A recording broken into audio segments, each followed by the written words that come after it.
खबर उत्तर प्रदेश की राजधानी लखनऊ से। सपा मुखिया अखिलेश यादव से मिला पीडीए समाज का प्रतिनिधि मंडल। समाजवादी पार्टी के प्रदेश मुख्यालय में हुई पूर्व मुख्यमंत्री अखिलेश यादव से प्रतिनिधि मंडल की भेंटवार्ता। 2027 में होने वाले विधानसभा चुनाव को लेकर हुई चर्चा। पीडीए यानी पिछड़ा दलित अल्पसंख्यक समाज ने लिया सपा के नेतृत्व में सरकार बनाने का संकल्प। समाजवादी पार्टी के राष्ट्रीय प्रवक्ता राजकुमार भाटी, अपनी जिंदगी अपना दल के राष्ट्रीय अध्यक्ष सरजीत सिंह खंडसाल के नेतृत्व में मिला प्रतिनिधि मंडल।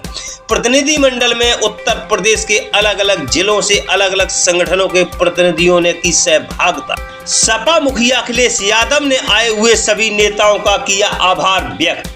भाजपा लूट का गैंग है, इसने संस्थानों और संसाधनों पर कब्जा कर लिया है। प्रतिनिधि मंडल को संबोधित करते हुए बोले सपा मुखिया अखिलेश यादव, भाजपा के झूठ की सीमा नहीं है, यह सबसे झूठी पार्टी है, लोगों के साथ अन्याय और उत्पीड़न इसका एजेंडा है, बोले सपा मुखिया अखिलेश यादव। इस सरकार में किसी को न्याय नहीं मिल रहा है, भाजपा लोगों के अधिकार छीन रही है, बोले सपा मुखिया अखिलेश यादव।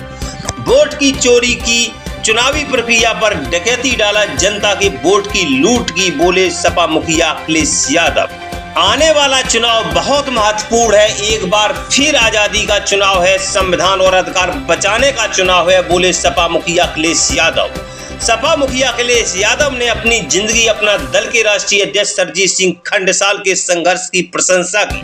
प्रतिनिधि मंडल में अपनी जिंदगी अपना दल के राष्ट्रीय उपाध्यक्ष सतीश भारती गाजियाबाद, रामासरे पाल प्रदेश अध्यक्ष राष्ट्रोदय पार्टी कानपुर, केवट धनीराम बिंद राष्ट्रीय अध्यक्ष भारतीय मानव समाज पार्टी, देव शरण यादव प्रदेश अध्यक्ष पिछड़ा दलित विकास महासंघ, जीपी जायसवाल राष्ट्रीय अध्यक्ष गांधीयन पीपुल्स पार्टी लखनऊ, अक्षय भाई Sahu Saraykar Gandhian people's party Lucknow, Rajeev Ratan Kashyap Rashtriya Bhagidari party, Abdul Hamid Salmani, Shrikant Sahu अध्यक्ष अति पिछड़ा समाज महासभा गोरखपुर, चुन्नीलाल प्रजापति सदस्य केंद्रीय मंडल Rashtriya Bhagidari party Ayodhya, Amod Rathore advocate chairman consumer protection and right council, Shrikant Gupta, doctor Tejpal Tomar, Shiva Gupta, Abhishek Yadav, Rita Gupta, Vipin Sen,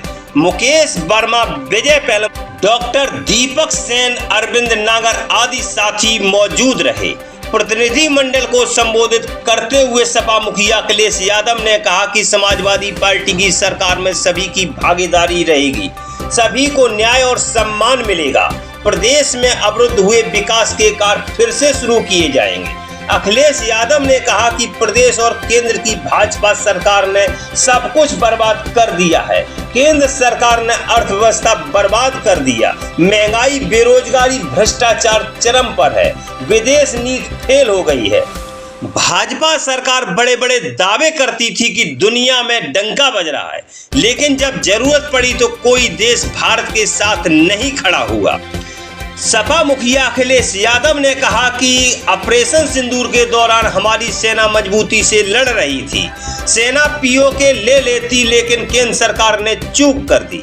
Akhilesh Yadav ने कहा कि चीन हमारे देश के लिए खतरा है, केंद्र सरकार की गलत नीतियों के कारण चीन ने हमारी सीमा पर घुसपैठ किया है, बाजार पर कब्जा कर रहा है, चीन भारत में अपने सामान बेच रहा है, लेकिन खाद बनाने के लिए कच्चा माल नहीं दे रहा है, प्रदेश में खाद का संकट है, किसान खाद के लिए लाइन में लगा हुआ है, धरना प्रदर्शन करने को मजबूर है, किसानों को खाद के बदले पुलिस की लाठियां मिल रही हैं, खाद नहीं मिली तो फसलों की उपज पर बुरा असर पड़ेगा, किसानों को खाद की जरूरत है, सरकार ने पहले से तैयारी नहीं की, अगर चीन से खाद नहीं मिल रही है तो सरकार को दूसरे देशों से खाद लेनी चाहिए, भले ही महंगी मिले। सरकार को किसानों की समस्या पर ध्यान देना चाहिए, भारत सरकार को अपना बाजार मजबूत करना चाहिए।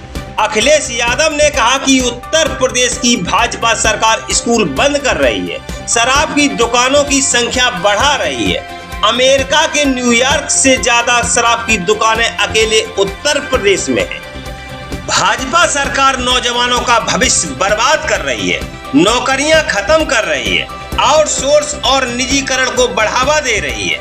कुल मिलाकर सपा मुखिया अखिलेश यादव ने शिक्षा, स्वास्थ्य, रोजगार, किसानों की समस्या, प्रदेश की सुरक्षा व्यवस्था समेत कई मुद्दों पर मुखरता से अपनी बात रखी। सपा मुखिया अखिलेश यादव ने पीडीएस सरकार बनने पर जन समस्याओं के समाधान और रुके हुए विकास कार्यों को आगे बढ़ाने का भरोसा दिलाया। जी हां साथियों, अगर अभी तक आपने हमारे चैनल शो से जंग को सब्सक्राइब नहीं किया है तो सब्सक्राइब जरूर करें और बेल आइकन दबाना ना भूलें ताकि हर लेटेस्ट धमाकेदार खबरों की अपडेट आप तक पहुंचाई जा सके।